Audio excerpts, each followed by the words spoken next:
Our next panel is titled Confronting the Challenge Within, Preventing Radicalization That Leads to Terrorism. Here to guide us through this discussion, please welcome our moderator from the U.S. Institute of Peace and the Wilson Center, a distinguished scholar at both institutions, Robin Wright.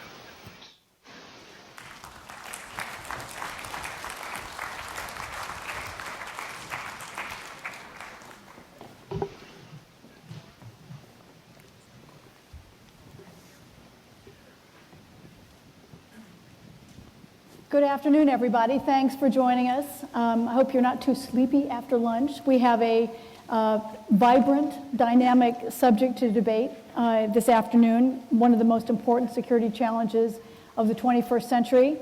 I thought I'd take a minute and a half and just outline where we stand on this. Because in 2009 and 2010, there was a kind of heady optimism that we had gotten on top of Al-Qaeda and some of the extremist trends in the aftermath of the killing of bin Laden and the diminishing of Al-Qaeda. And then the world was generally taken by surprise by the very swift spread of ISIS just last summer. And across both Iraq and Syria, but now with alliances that make it a global entity, even if rather informally, that is on 3 continents. You have Nigeria and Yemen, Afghanistan, Egypt. And the outside world is clearly having a problem stopping it, stopping the radicalization of the young fighters and stopping ISIS itself. Some of the things that are really striking is that at the last count, the United States claims that over 8,000 ISIS fighters have been killed since the airstrikes began last August. And yet, Western intelligence also confirms that ISIS is still managing to recruit over 1,000 young fighters to replenish its ranks every month. And that even includes some young girls, young teenage girls. One of the most interesting statistics was in a Brookings report released in the last couple of weeks that said there were over 48,000 Twitter accounts that are linked to ISIS and its allies. Twitter has acknowledged taking down somewhere between 1,000 and 2,000, but it clearly can't keep up with what is arguably one of the most worrisome trends in social media, one of the most effective means. So we're going to talk about this afternoon how do you prevent radicalization? And once the young are radicalized and join these groups, what do you do about it? Because this is something that we are likely to face not just in the next year or two, but for the next decade or the next generation. So to frame the discussion, we're going to, each one of our panelists is going to open up with 3 to 5 minutes of remarks, and then we'll have a conversation. So let me make a brief introduction of my co-panelists. I'm honored to introduce Ambassador Piet de Klerk, who is Ambassador at Large at the Dutch Ministry of Foreign Affairs. His job includes serving as the Netherlands Counterterrorism Envoy.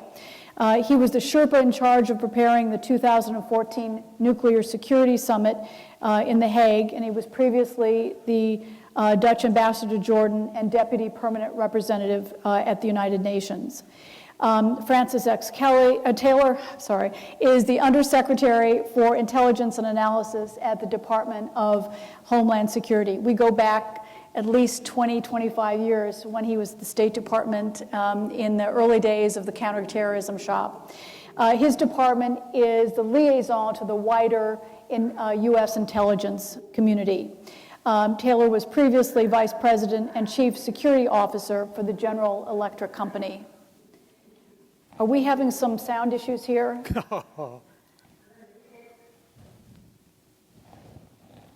If someone could tell him at the other end?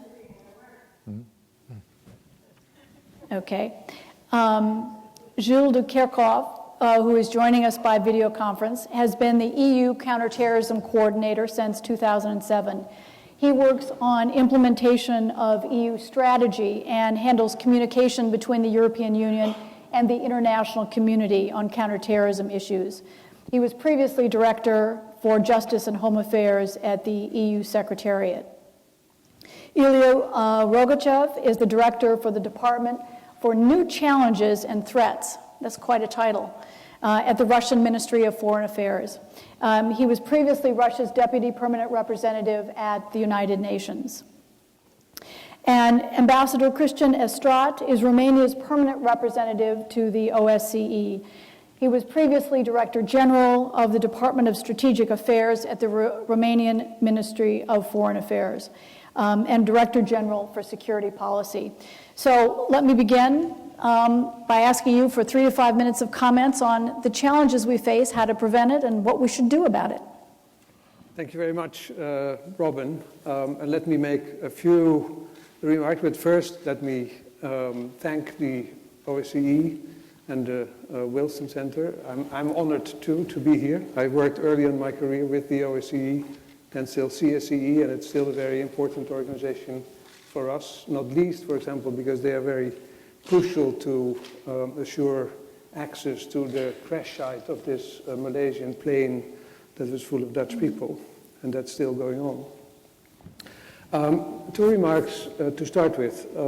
One is you referred to earlier phases, and I think it's good to put matters in perspective in the sense that, yes, ISIL is a horrible terrorist organization, but when you look at the OSCE area, the number of victims is much smaller than when you talk about 9/11 and Madrid. And where the victims are is, of course, at the battlefield. And it's now the 5th year of the war in Syria and in Iraq. That's where the victims are. Second remark, when we talk about Euro-Atlantic challenges, is that it's for Europe a double challenge in the sense that the ISIS propaganda is very much aimed at Europe, in particular at second, third generation immigrants. And the other side of the challenge is that in Europe, counterterrorism is very much a national affair for the nation states. But if you look, and Gilles Kerkhoff will say more about that, if you see how much has happened also in Brussels in the last 10 years since not so much 9/11, the main trigger was the Madrid attack, and since 2004, enormous changes have taken place in Brussels, which make the European response much more effective. But we'll hear more about that. Now about radicalization. I think it would be wrong to look at radicalization processes as irrational processes. The first thing to say is that you see radicalization in one's thinking in many different fields, and as long as you have these radical ideas, there's nothing wrong with it until violence comes into question. That's the key thing, and the question is how can we prevent that? And of course, terrorist action is violent by definition. It's aimed at innocent bystanders, and it creates tensions in society, and that's very often precisely the goal of the terrorist organizations. Now, what can you do? Well, let me first add that it's certainly not an irrational process, and everybody who is radicalizing has a story. Whether this is about Jihadi John or anybody else, there's always a mix of factors that triggers this process of radicalization, whether it has to do with foreign policy arguments like Israel versus Palestinians, or discriminatory politics of Mr. Maliki, or Assad and the lack of support for the opposition, whatever. That's one area. The other area is that there are more national consideration or internal considerations of discrimination of groups of immigrants or lack of a job or whatever. But you have to also always look at the individual motivations. Now, what can you do about it? We in the Netherlands, we've had action programs since 2007, and we have learned important lessons from them. One is that the local level is very important. So a lot of our policy focus has been at the local level and local communities, and it still is. It's important to have confidence or at the city level or in immigrant communities, and try to be there early on when these processes start. Because if these radicalization processes are too far, then sort of the gates close hermetically, and then you can't reach them anymore. So one lesson is that you have to be there early on, and of course dialogue is difficult, and it's difficult for parents, it's difficult for peers, it's difficult for schools. We have in the Netherlands, or it's to some extent a European project called the Radicalization Awareness Network, but it's led by two Dutch organizations, and they just came out with an education manifesto giving all sort of advice of how schools can be made into a safe environment where you can start these discussions. Because sometimes if you see what 12-year-old kids come up and what they say in school, that is part of the brainwashing that you often see. So a lot has to happen at the local level, and at the national level we have now created a number of important institutions like an expert center, sort of a hotline for concerned parents, and a number of other institutions that are aimed at increasing the resilience of both the local and the national communities. Terrific. Thanks so much. Thank you, Robin. And I won't try to repeat the very spot-on comments of Ambassador de Klerk. First, I would say from a U.S. perspective, the phenomenon of foreign fighters, our Secretary announced in January of 2014 his concern that the phenomenon of foreign fighters going to Syria to join the fight against Assad could or would become a national security issue for the United States of America. That these individuals were training on the battlefield, they were learning military tactics, IED construction, so forth and so on, and in many cases would return to their home countries, even to the United States, and with radical ideas about stopping their perception of the West and impacting their vision for Islam in the Middle East. So we've been focused on the phenomenon of foreign fighters for well over a year and a half. We've publicly stated that upwards of 150 Americans have either tried to, been successful, or been interdicted in trying to get to Syria to fight for all sides, not just for ISIL, although increasingly the numbers of people who want to go to fight for ISIL has been larger than fighting for the other groups. The real concern that we have, as with our European partners, is the radicalization that occurs over the internet and the way in which ISIL and, in fact, other al-Qaeda-affiliated organizations have begun to use the internet in ways that we've never seen it used for recruiting, idea sharing, and the use of Twitter. As Robin mentioned, it has really exploded in terms of peer-to-peer communications, which makes it much more difficult to, for governments to track those conversations using the legitimate means that governments have to intercept communications. So as we look at this phenomenon in the U.S., much of this behavior is constitutionally protected. There's no law against reading, quote, radical publications. In the U.S., it's when you take action that makes it a crime.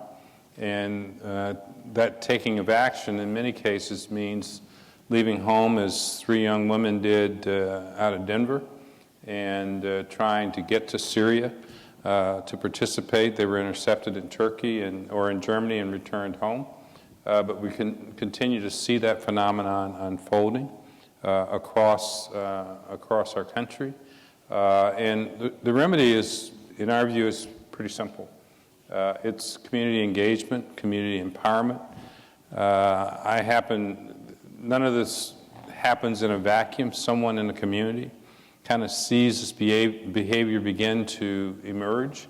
And if you can engage the individual, either at school, in the church, in the mosque, in the family, early enough, we believe that's one of the best and most effective ways to counter the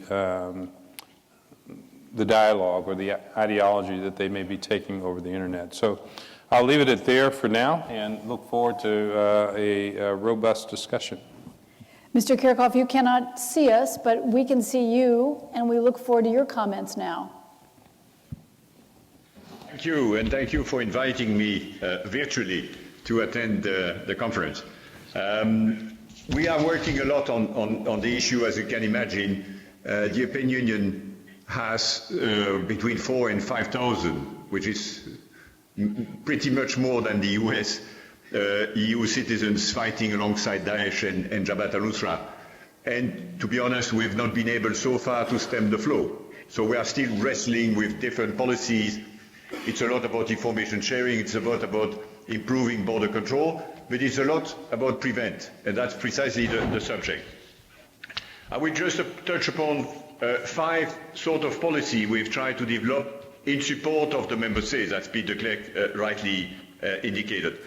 The first one, he mentioned that we think that, and I think it's shared with our American friends, most should happen at local level. That's where people can detect early signs of radicalization, but you need a bit to train these people, train frontliners, social workers, train school teachers, prison staff, community police officers, so that we can provide very quickly a non-security response.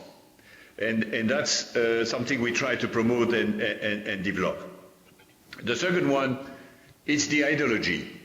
I was very much interested by the experience of some mayors in Europe at the White House summit on counter-violent extremism, and I was sitting with the mayor of Rotterdam and the mayor of a small city in Belgium. And both of them describe a process which is a bit like someone being a member of a sect. There is a process by which a young person is cut from his friends, from his family, from his professional life, from his social life, and become more and more isolated. That is the one aspect. And the other one is, of course, the very simplified and distorted interpretation of Islam, which may be attractive and have some impact on vulnerable people. And so what they said, we have both to reconnect the youngster, find a teacher who had influence, a former girlfriend, reconnect the ties and links, but at the same time we have to work to reprogram the software. And that's where the ideology plays a role. It is a very difficult subject. We don't want, of course, to embark in any forms of theological discussion, but we try to test some ideas. In France, for instance, there is a test to use quite Salafist to deconstruct the rhetoric of violent Salafists. The third one was mentioned by Peter Clerc, is the education, the role of education in terms of promoting democracy, critical thinking, citizenship. And indeed, the 28 Ministers of Education met today in Paris to look at the manifesto that Pete referred to that was prepared by the Radicalization Aware Network. The fourth policy where we have made significant progress recently is Internet, of course, in 3 aspects. First, because we need to improve the way we monitor the web, and we are building a common platform inside our agency for police cooperation called Europol. The second is take down illegal website or, and that's a bit more tricky because free speech is at stake here, harmful content. And we have ministers of Interior decided last week to set up at Europol a common internet referral unit based on the model of the British unit created at Scotland Yard, which refers illegal content or harmful content to the big internet companies so that they, if it's inconsistent with their terms and conditions, decide to remove them from their platform. And the third aspect is probably equally important, is counter-messaging, counter-narrative. How can we use internet proactively? And we have started this both inside Europe and outside Europe. And we have now set up teams of consultants and experts who may advise government on the way they should improve their strategic communication. And finally, and I will stop with this, rehabilitation program. It is very important because, and I've said that repeatedly in Europe, it would be a major mistake to send most of the returnees in jail. We have to assess each and every one and assess their dangerousness. Some may need psychological support, some may need just social support to reintegrate normal life. Some need to be sent to a court because they have blood on their hands, and some, they just, because we don't have the evidence, need to be monitored very discreetly. And we need to develop this rehabilitation program as an alternative to prosecution, as an alternative to jail, because we know how much jail are a major incubator of radicalization, and to prepare inmates to get back to normal life. I will stop at this stage. Thank you. Thank you very much. Mr. Rogachev, please. Thank you, Robin. Well, I will submit that there is a wide range of factors that nourish terrorism and extremism and radicalization in general. And when commentators study these factors, they usually refer to some ideological factors like religious factors, perhaps, to economic and social marginalization, to violations of some collective or individual rights or rights of minorities, and so on. But I would submit that there is a separate group of factors which are not so much discussed, not so often, but they are important factors that cause radicalization and lead to extremism. And here I mean some situations that are embedded in the international affairs, that for the states not particularly involved in them are purely foreign relations issues.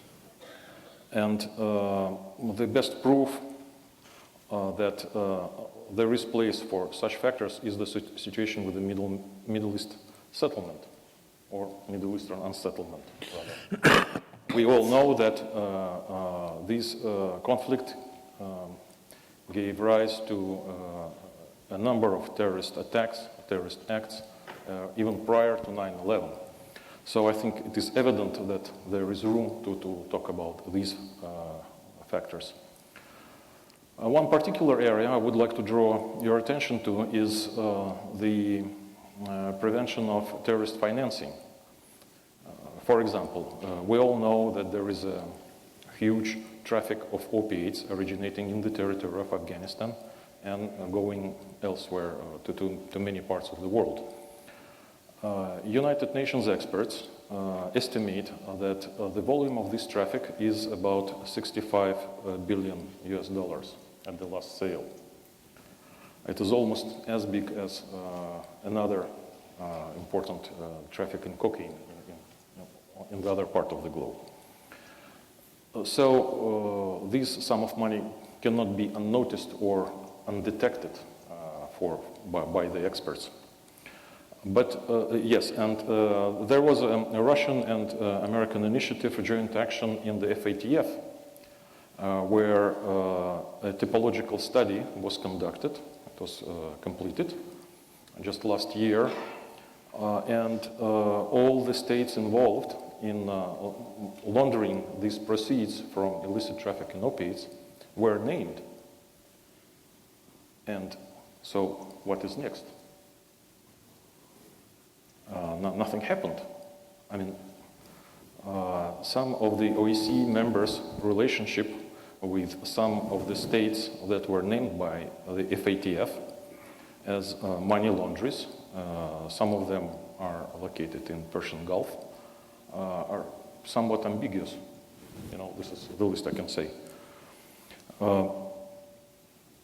Money go to ISIS, to Jabhat al-Nusra, to some other radical organizations, and media and experts speak and discuss it randomly.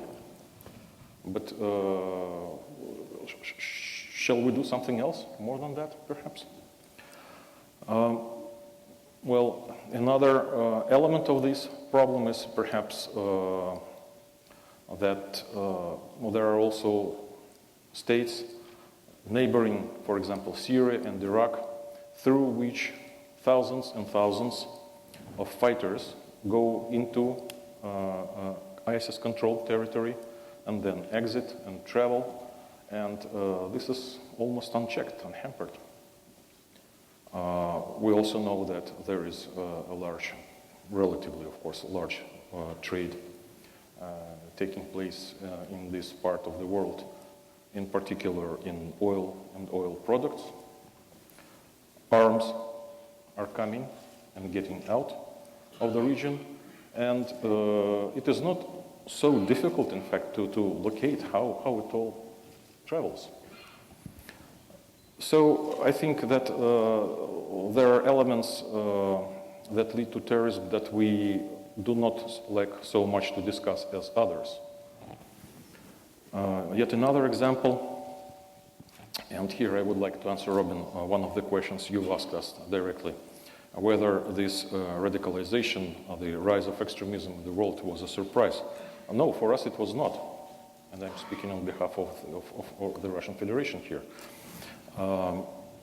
I remember very well, as early as in 2011, at the very beginning of the French presidency in the former G8, we argued at all levels and in all the formats of the G8, including myself in the so-called Roma Leon group, that the bombardment of Libya in violation of the UN Security Council resolution would be a major insecurity factor in the whole North African Middle East.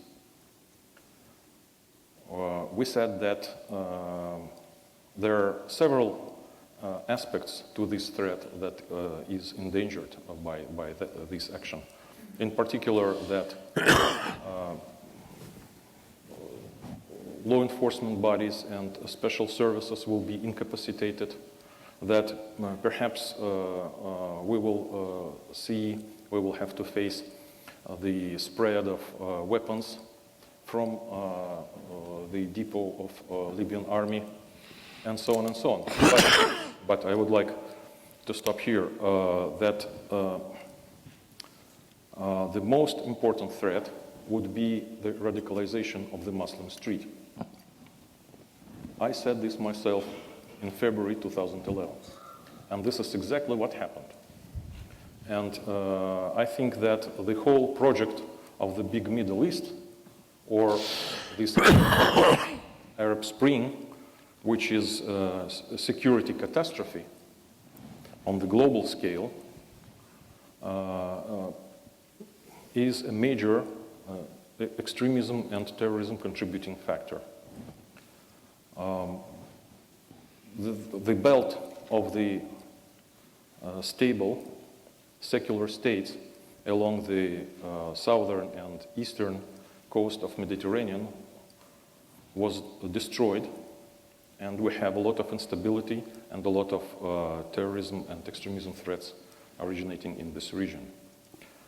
Well, of course, one can continue on this path, but I will make room for the other colleagues.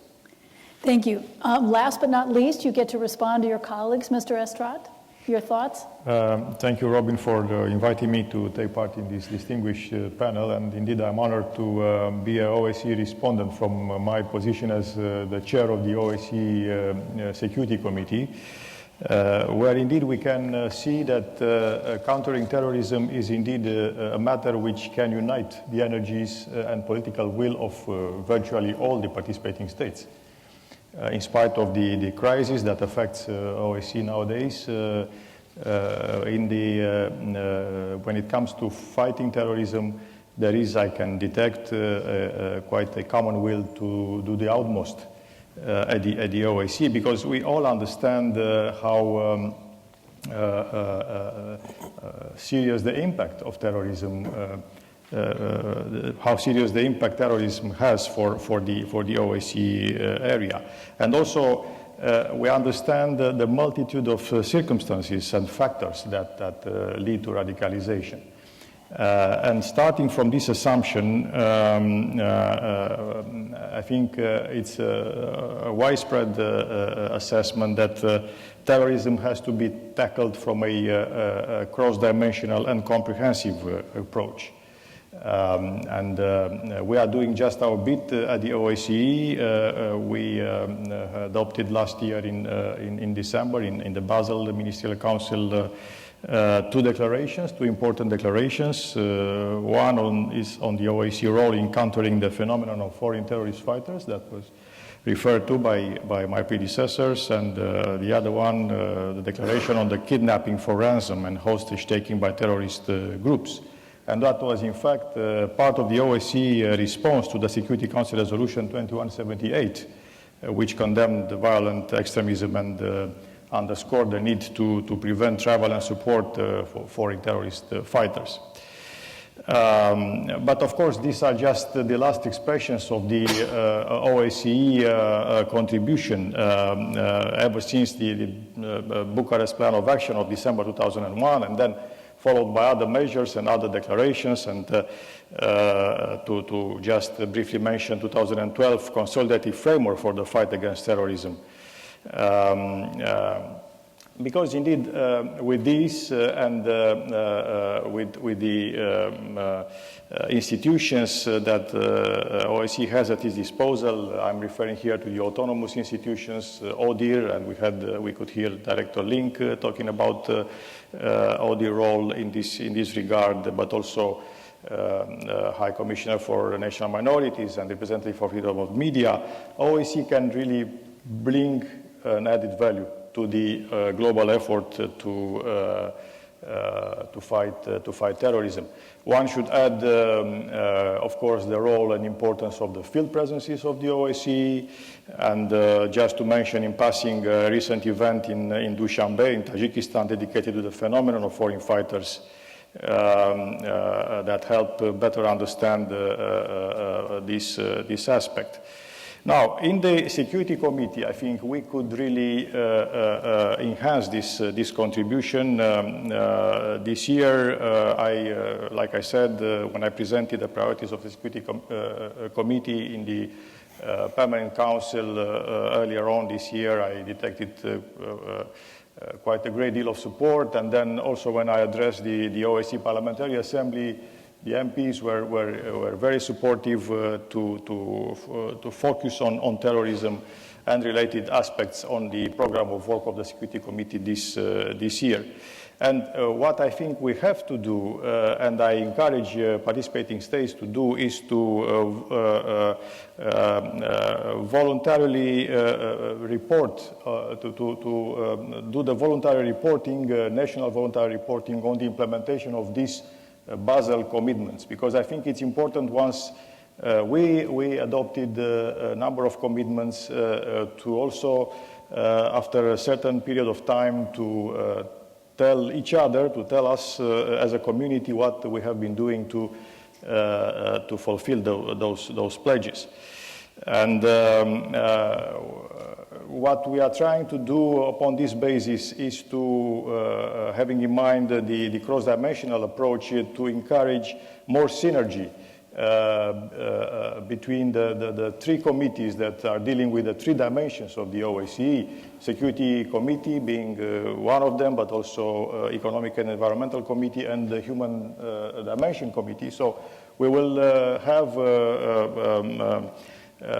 under the Serbian chairmanship of the OSCE in June, the coming June, a tri-committee meeting which will address the issue of countering terrorism from these multiple angles. So I very much look forward to this debate, because I think only in this way we can stimulate synergy within the OSCE, but also if you take into consideration the national level and the regional level, here again there is a need to do a bit better. There is already an interaction on this topic of combating terrorism between OSCE and other international organizations based in Vienna or elsewhere. And I think one of the aims that we have in mind is to build state capacities to fight this phenomenon. That's crucially important. Having in mind at the same time the need to act in strict accordance with the rule of law, international law, including international human rights, refugee and humanitarian law. And I think this is a crucial point. Then fighting terrorism has to observe these fundamental provisions of international law.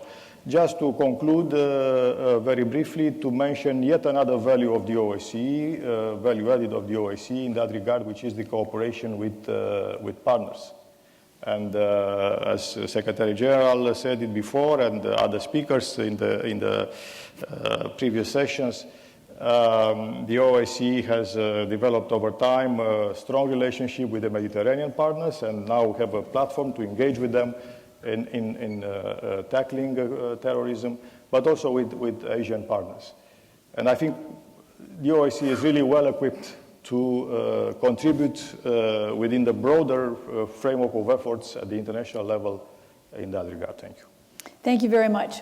I want to address my first question to Ambassador de Klerk and Mr. Kirchhoff. I'm impressed with the way you're looking at the question at the local level, at youth and so forth.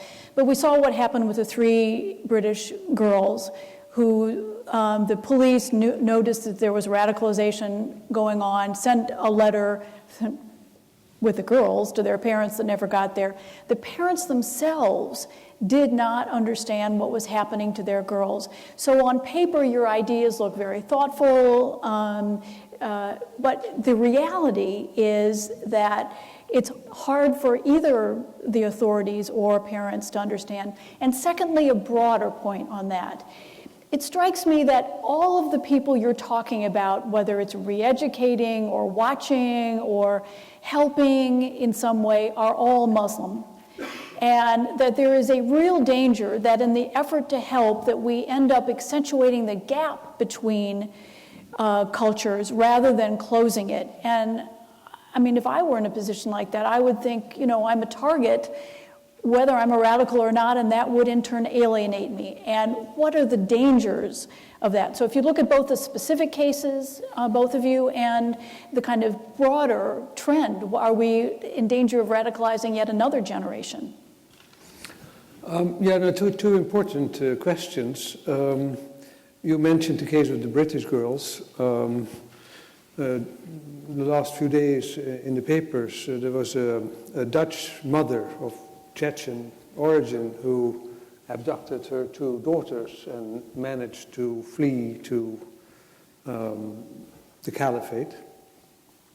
And we are not able to stem 100% the flow of persons going to Syria, Iraq.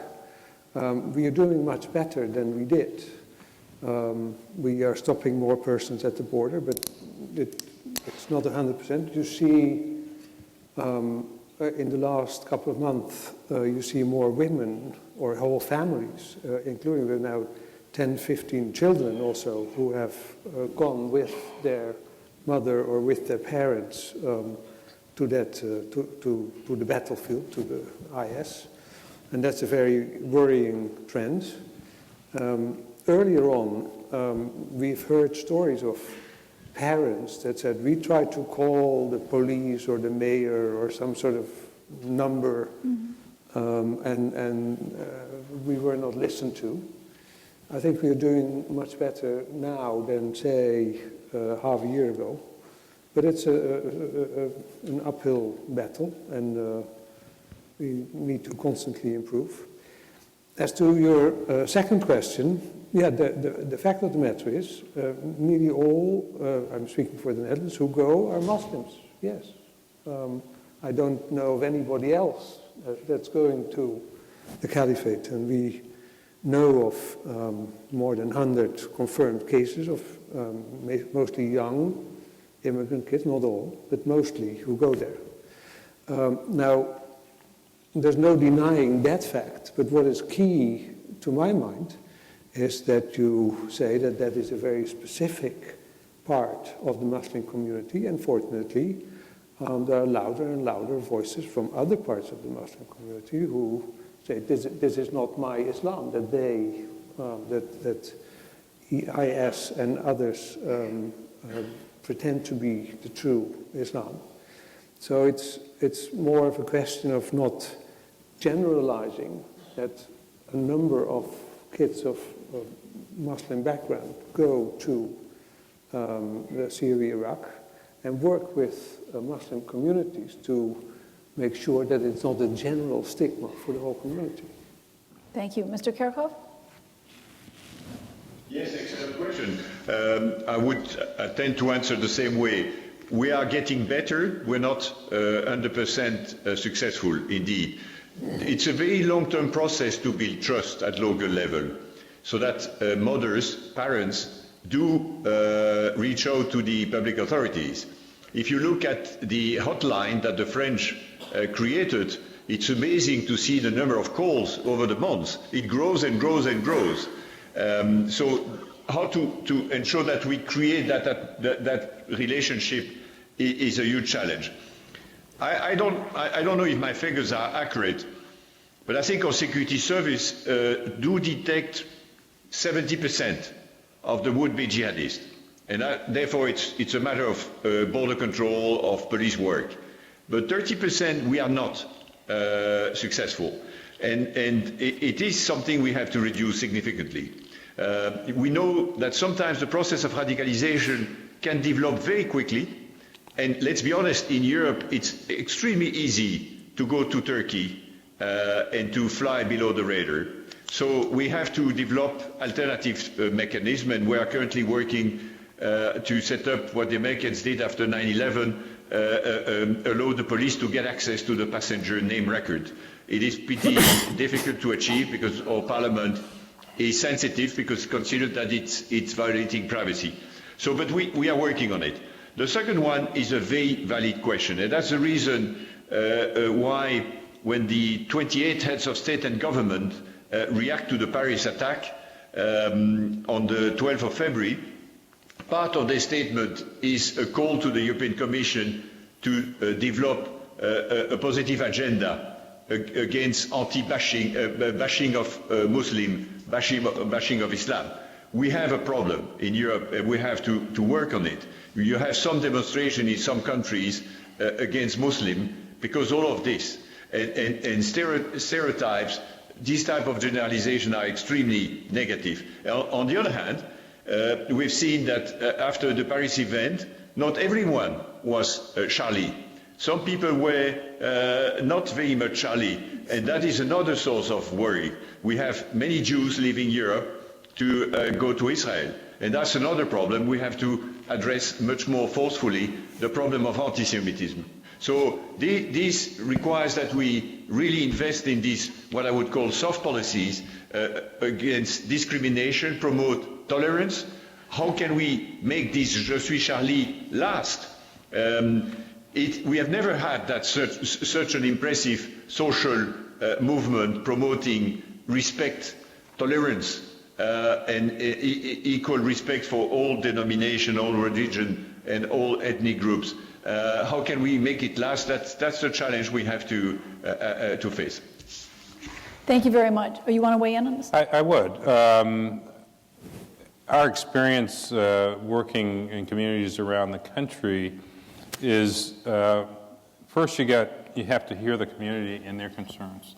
And many, at least in the United States, many Muslim communities express concern about discrimination, how they're treated, hate crimes, and those sorts of things. And so only talking about counter-radicalization and not dealing with the real issues of day-to-day life in many of these communities, in our view, is not the way to go. It has to be a holistic approach. So if people want to talk about hate crimes and other sorts of things, we have to do that. The other thing I find, and I've done 2 of these so far since I've been in office, is these communities are concerned about the phenomenon of radicalization and want to understand it better so that they can react to it as a community, that this isn't what they want for their children. And so it's not so much anti or looking specifically at the Muslim community, but the same would be true in a inner city neighborhood in Chicago where gangs are prevalent. It's parents wanting to understand the phenomenon that their children are responding to and having the tools to begin to recognize it and do something about it. And we really believe it's that community basis that is going to be the key going forward, not only in addressing radicalization, but empowering that community to take it on in an effective way. It's not something that, the U.S. government can mandate and happens tomorrow. I want to ask a broader question of Frank Taylor and Ilya Rogachev that deals with a specific challenge, and that's Syria. Every country in the OSCE probably has citizens that have joined ISIS or some extremist movement. And we can all say, again, on paper, we condemn radicalization, we're doing all we can, but it gets down to specific challenges. And this is something Mr. Rogachev brought up when what are the international causes?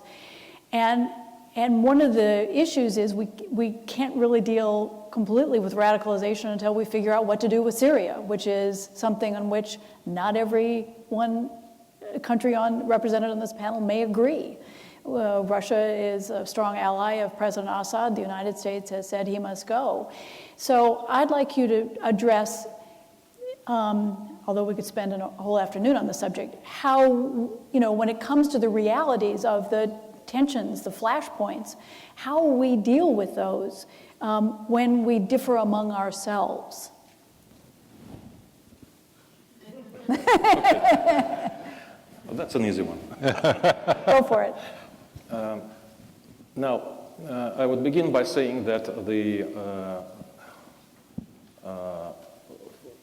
flow of jihadis, of terrorist fighters who go somewhere and become foreign terrorist fighters is a common problem, and it is very, very much similar in all of the OSCE states. This is genuinely our common threat. Being here just a month ago, the head of the Russian security service, FSB, Mr. Bortnikov, voiced out the number of the fighters from presumably Russian citizens. And he said that this number is around 1,700. And, well, to me, it sounds like a conservative estimate. I would think that he meant those who the Ministry of Interior and the FSB knew by names. But this is my guess. Anyway, it is a serious threat. It is a serious problem. And, of course, as a policy matter, it would be ideally to stop the flow of these radicalized individuals from their states of origin. But in case of Russia, we think it is very, very difficult to prevent them from traveling. We cannot prevent our people from traveling abroad. Every time you do that, you need to prove in criminal proceedings the criminal intention. And this is really very, very complicated. Very resources consuming and so on and so on. It is complicated in many terms. So quite some time ago already, as I said, the this general trait, we think it is a global trait of radicalization, we started taking different measures of preparedness. And in particular, there is an experience that I would like to draw your attention to and to share with you. This Russian, but maybe not purely Russian, useful way of dealing with this problem is to involve, of course, different resources that the so-called civil society has. In the OSCE and in other fora, when our mostly Western partners speak, they implicate non-governmental organizations. In Russia, in the Russian civil society, this segment is relatively underdeveloped, but we have relied heavily on this preventive work in countering extremism and terrorism on traditional religious communities. So in our country, religious leaders are very, very much involved in this work. And we think that they have a lot of authority in the society, in their particular flock. They are listened to, and a lot has been done through these traditional religious communities, in fact. Thank you. I actually wanted you to address the Syria issue and the fact that there are differences in how you solve that. You can't solve the jihadi problem until you solve Syria. So if you could address that a little bit. All right. Well, first of all... No. Let's go to Frank. Yeah. Sorry. I was going to allow... Look, our focus from a Homeland Security perspective, we recognize the foreign policy and other difficulties of Syria, but right now the risk we're most focused on is ISIL and ISIL's terrorist activities both in Syria and in Iraq. And so trying to solve, in Homeland Security, I don't necessarily focus on the phenomenon of the politics of Syria as much as I focus on the phenomenon of terrorism and how it's manifesting itself in Iraq, in Syria, and potential threat of that terrorist activity to the homeland.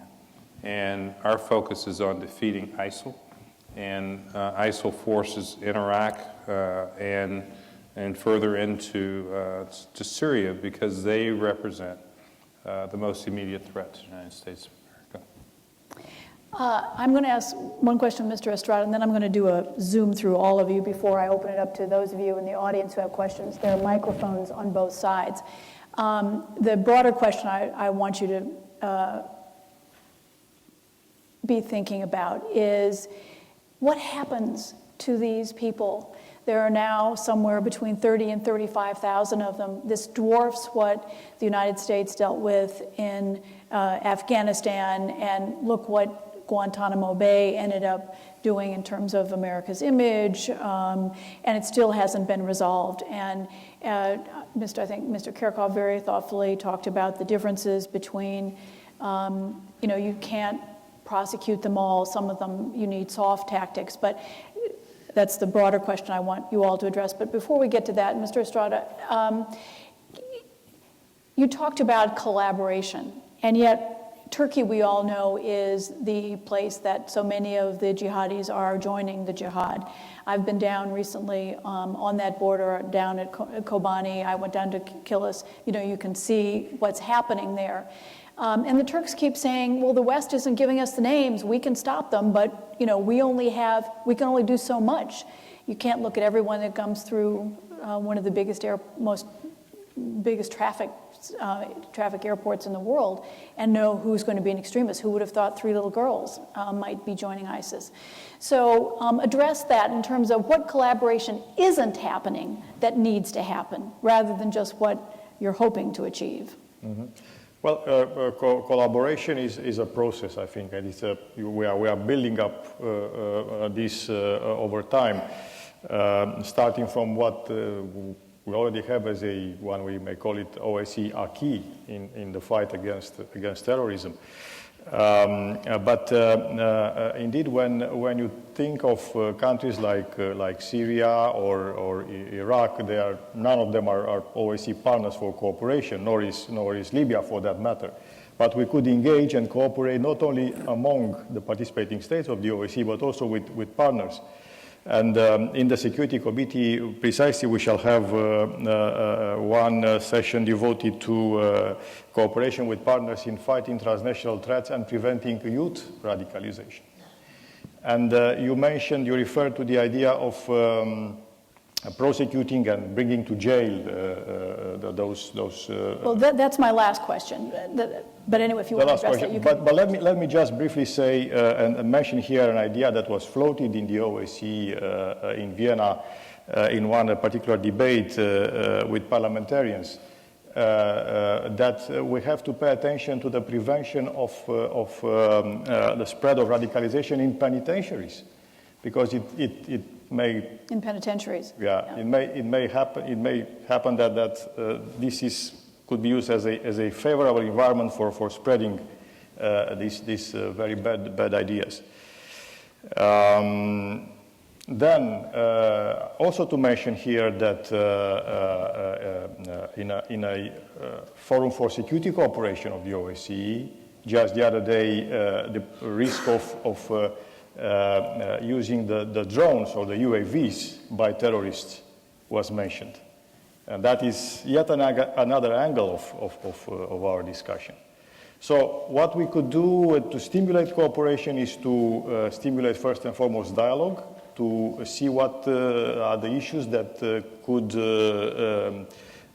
be ready to engage in more structured cooperation.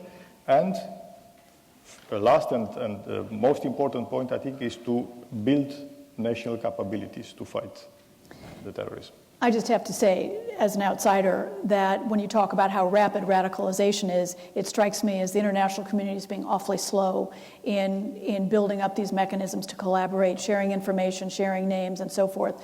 But that's an outsider's. Mr. Kirchhoff, since you can't see us, let me start with you. What do we do about these 30,000? It's not just preventing radicalization, it's what we do with those who've been radicalized in the aftermath. I mean, you can't offer all of them an amnesty, given Jihadi John and some of his colleagues. What do we do with these people? What are the incentives to get them to change, to be part of, to be rehabilitated? When you look at the Saudi Arabian program, and I've been there and I've talked to several of the old Gitmo grads, you know, they've had a very good success rate, somewhere between 75 and 80%, but that still means that 20 to 25% are going back to join the jihad. So let's begin with you. Well, first, it's a very important question. As I said earlier, we need to develop, in Europe at least, a common policy. I would even call that a common criminal policy.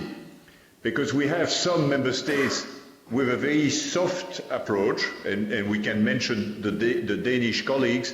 They invite their own citizens to get back home and ensure them they won't be prosecuted provided they enter into a rehabilitation program. And we have other member states much more repressive. The risk is that if we are not better coordinated, many of these foreign terrorist fighters will move to another hotspot. And there are, unfortunately, too many ungoverned space, and especially in Africa. And so we may see these people flying somewhere else. So how do you achieve that? I'm not the expert. What we've learned from some experience in Europe, it's the importance of, and it's quite resource intensive, it's sort of coaching, mentoring. You need to take one by one and engage. And if you take the experience of the Danes in Aarhus, where they have this mentorship scheme, it takes a year with 2-3 times a week with a special session to try to understand what were the motivation and try to tailor a response. So it has to happen outside prison, but it has to happen in prison. The question is, do we have the resource to do that? I'm not aware that in Guantanamo one has done that. Has one started a genuine program of eye-to-eye mentorship, try to prepare the Yemeni to get back in Yemen. We cannot replicate the Saudi program. We don't have the deep pocket. It's a very expensive program. So the challenge, and that was my message to the 28 Ministers of Justice last week when they had an in-depth discussion on this, we need to invest and be much more, to invest and start working much more on the subject. We're just at the very beginning of some experience in Germany, some in Denmark, some maybe in the Netherlands, but I say the country I know best, we're not there yet, believe me. Mr. Rogachev? Well, I think I will continue from where I've left it initially. I think that one of the best ways to prevent these situations is to settle conflicts at the very beginning, at their inception. And with Syria, you phrased it like Russia is a very strong ally of Mr. Assad, but this is not the case. Let me assure you, and our foreign minister and our president have said on several occasions that it is not about the personality and individually of Mr. Assad. It's about the policy towards a legitimate government. Let's not destabilize legitimate governments. Let's help them to overcome internal problems, and then this situation would have never happened, would have never taken place. We are, kind of perplexed by how some of our OSCE partners are inclined to repeat in Syria the same mistakes that have been committed in Libya already. Because I'm coming back to the problem of consistency and effectiveness of our overall efforts. But it is exactly the same people who slew Colonel Gaddafi, whom French troops and others have to fight now in Mali. There should be, we should be more selective with whom we work with. I mean, part of the problem is that a lot of resources, money, weapons, also people that were destined for the so-called moderate Syrian opposition ended up in Jabhat al-Nusra and ISIS. Thank you. This is part of it. Frank Taylor. I come at this from the perspective of we've got to defeat the idea of ISIS to start. And its view of the caliphate and its the appeal of the caliphate to those radical elements and pushing back ISIS in Iraq, in other places in the region, I think begins that process. Some will be killed on the battlefield. Some will be disillusioned by what they find on the ground is not as idyllic as they believe it is. There will be fissures within ISIS as you're able to kind of defeat the idea and defeat them on the battlefield.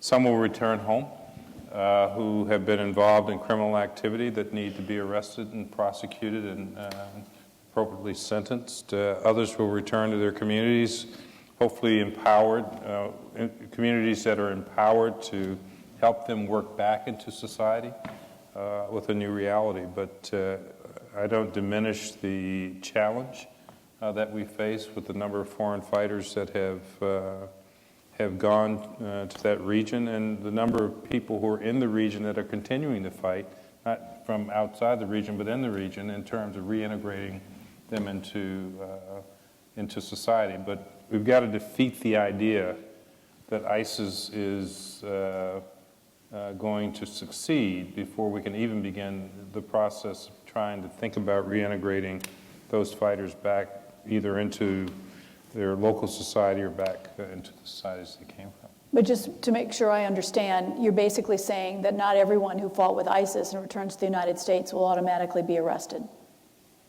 I'm not making a policy judgment one way or the other. I think we have to evaluate their behavior. And if their behavior is contrary to our law, then we will take appropriate action based upon the laws of the United States of America. Not everyone who went to that region actually took up arms. So you have to evaluate each case on an individual basis and determine what's the appropriate remedy for their behavior. Interesting. And last but not least. Can I make two remarks? One about international cooperation and one about the aftermath and justice. I think if you look at international cooperation now against ISIL and counter-terrorist cooperation, then the good news is that we are all united. And contrary to earlier phases where one person's terrorist was the other person's freedom fighter, now there's this broad alliance as brought out, for example, in President Obama's CVE summit last month. There's a united front against ISIS. The bad news is that we have, a number of us have different views about the political conflicts in the region. And for example, I have on a number of points a different analysis than Mr. Rogachev when it comes to Syria, when it comes to the importance of the Libya bombings, when it comes to the Israeli-Palestinian conflict as a cause for ISIL. So we need to live with that and to see where we can find common ground. As to, you mentioned Turkey. I think Turkey is geographically in a very in a difficult spot, close to the battlefield. The conflict presents a number of very complicated policy choices for them, and I won't go into that. But I'm convinced that they do their best to stop the inflow from Europe, and we look forward to even more intensive cooperation with them in the context of new activities in the coalition. Now, to the aftermath, it's clear that those who have fought on the battlefield are inherently more dangerous when they come back to their country of origin or other countries than citizens of your country, because they have weapon skills, they often are traumatized, certain thresholds have been, they've gone over the hump. So you need to, in any case, keep a check on them. You have to prosecute them when you can. We have now in the Netherlands a few cases where people have gone to prison, returnees. We have some 35, 40 people that have come back. Some have gone to prison. A few have been released because there was lack of proof. So that's how we have to live with it. I translate Gilles de Kerkhoff's analysis as Guantanamo is not the answer. You need to work with persons, or even when they go to prison. There are a few cases that I remember, people get 1.5 to 2 years in prison. So even when they go to prison, you have to work with them that at some point they will come out of prison. So, or you work with them from the beginning or in prison, and that's what a society needs to live with. Great. Do we have questions from the audience at either microphone?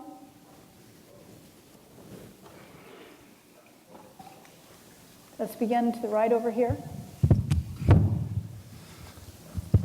My name is Tacan İldem. I'm the Turkish ambassador to the OSCE.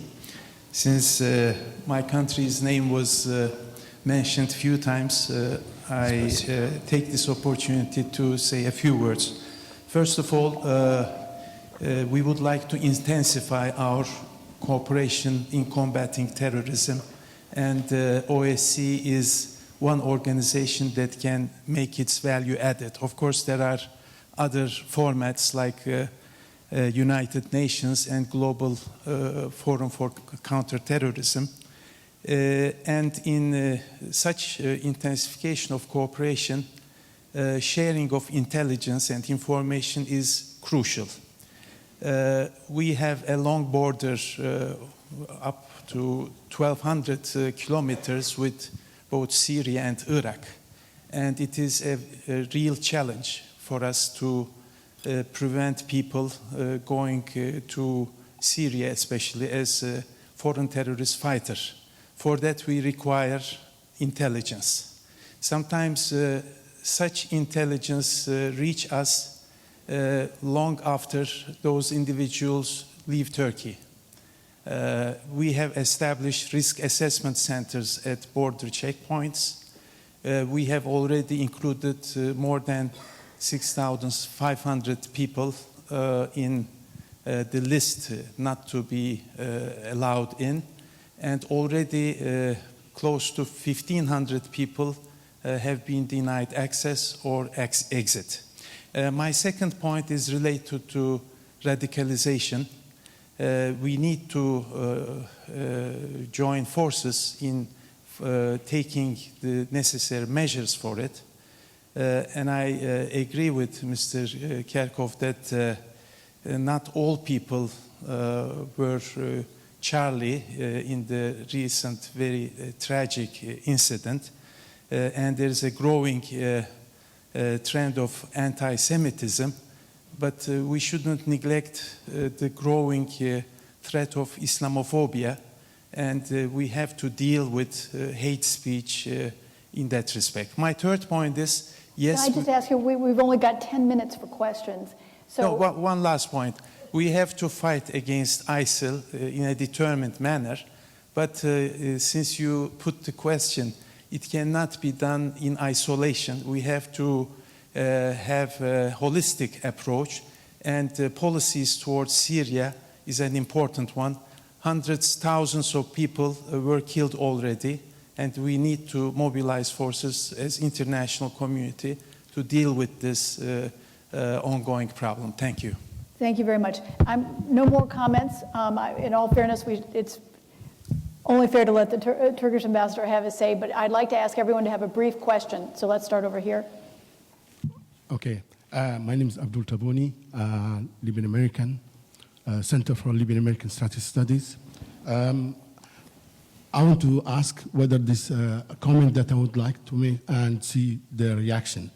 Is the group terror and radicalization based because of those boys and young guys, and because they're marginalized, they live in the margin, and that's why they go into this? It's like the hooligans in UK. You have those guys who see no hope and no future, and they go into this.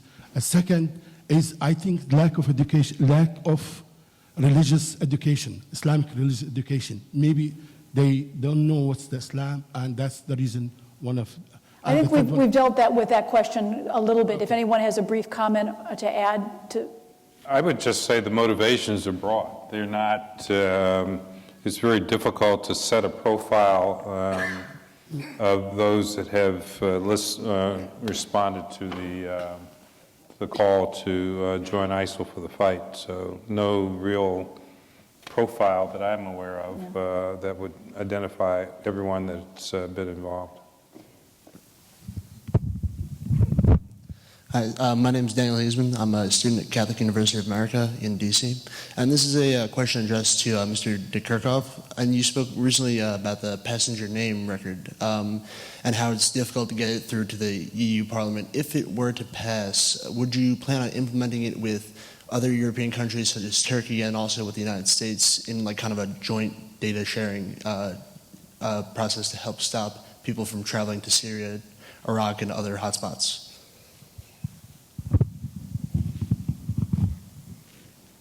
Mr. Kerkhoff, did you? I'm not sure I got completely the question. We need this PNR. We have a PNR agreement with the United States, and we know that Turkey is contemplating to do the same, because as someone said before, I don't know the figures, but it's probably more than 30 million passengers arriving in the Istanbul airport. It's impossible to detect those who have the profile of the would-be jihadists. So PNR is much needed for Turkey as well, but we in Europe insist on the importance of having a strong data protection legal framework. And that's something we would like Turkey to adopt as soon as possible, because it's a precondition for sharing more data. We could have a much stronger relationship in terms of information sharing with the countries which provide an adequate level of data protection. It is a pre-requirement in Europe.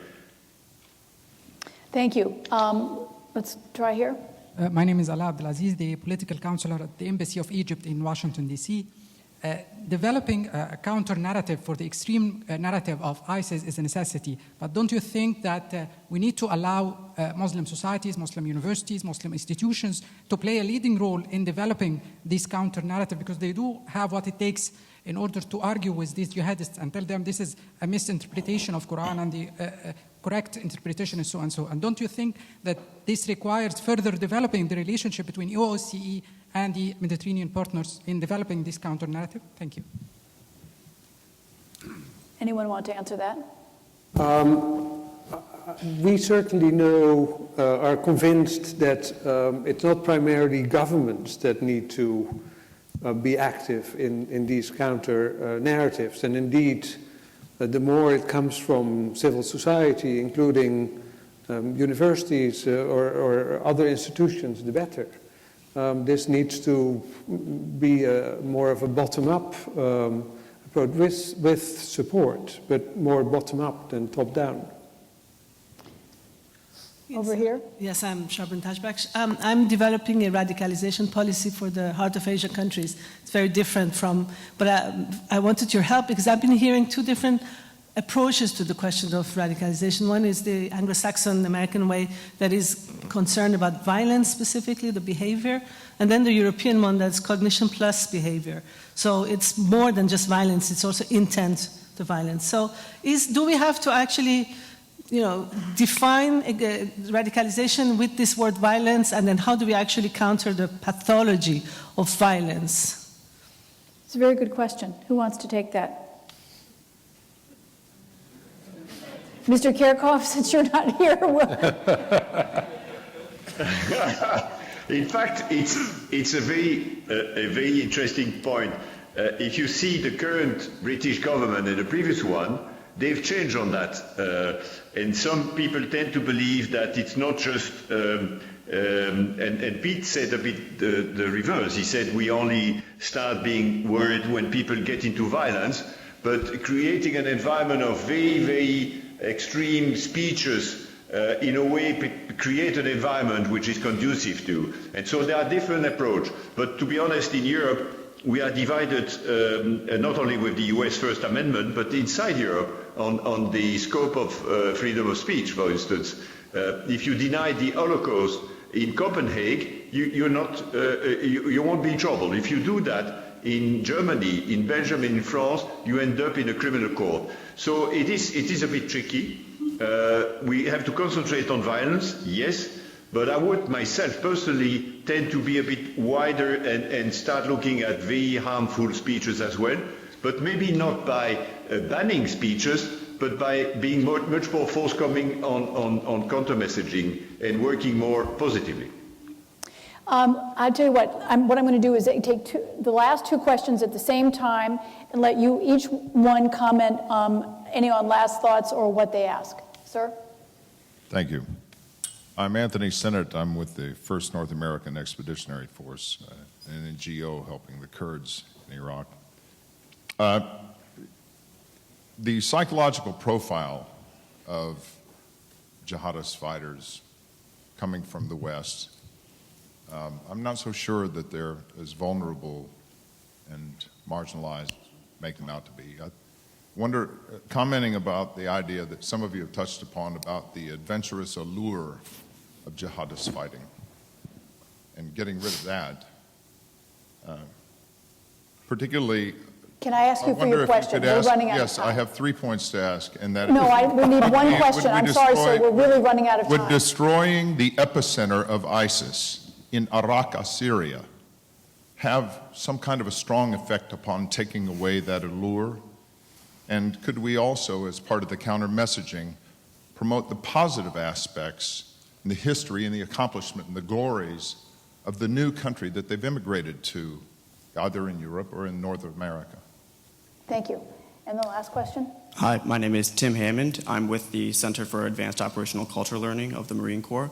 I would like to ask what preventative considerations are being taken in regards to Libya's border insecurity, specifically in light of the fact that Islamic State has advanced a presence there and released propaganda and threats of infiltrating the central Mediterranean migration route, which is the largest and most deadliest migration route in the entire world to Europe.